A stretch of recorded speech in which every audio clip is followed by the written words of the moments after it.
चलो ये क्वेश्चन देखते हैं। Potential energy as a function of R is given by U is equal to A upon R raise to power 10 minus b upon r raised to power 5 where r is interatomic distance, a and b are positive constant. Equilibrium distance क्या होना चाहिए? Equilibrium का मतलब क्या है? उसके ऊपर force net zero है, नेट फोर्स जीरो है। ठीक है, फोर्स का और यू का क्या रिलेशन है? F is equal to minus D U by D R, इस केस में आर है ना, तो D U by D R, ये तो minus D by D R of ये चीज a upon R raise to power 10 minus b upon R raise to power 5, ऐसा।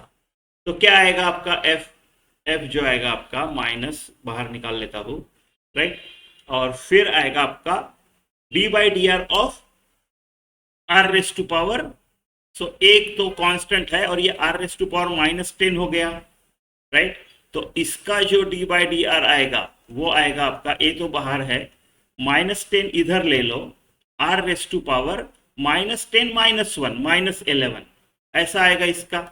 तो इसका आएगा minus 10a upon R raise to power 11, ऐसा लिख सकता हूं मैं, minus similarly R raise to power minus 5 होगा ये, राइट।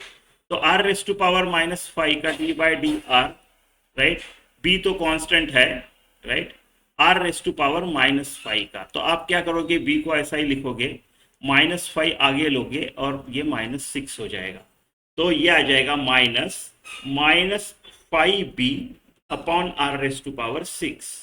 ठीक है, अभी इक्विलिब्रियम में f इक्वल टू 0 हो जाएगा, राइट, इक्विलिब्रियम में f इक्वल टू 0 हो जाएगा, है ना, यानी आपका 0 equal to minus 10a upon R raise to power 11 minus minus plus 5b R raise to power 6, यानी मैं 5b R raise to power 6 is equal to 10a R raise to power 11 लिख सकता हूँ। ये गया यहाँ पे 2 बचा और ये पूरा गया यहाँ पे आर रेस टू पावर 5 बचा, है ना। तो R raise to power 5 is equal to, अपने को इंटर एटॉमिक डिस्टेंस पूछा है, डिस्टेंस बिटवीन टू एटम्स, तो R raise to power 5 is equal to 2a upon b मिलता है मेरे को, यानी r जो हो गया वो 2a upon b raise to power 1/5, आपका ऑप्शन सी।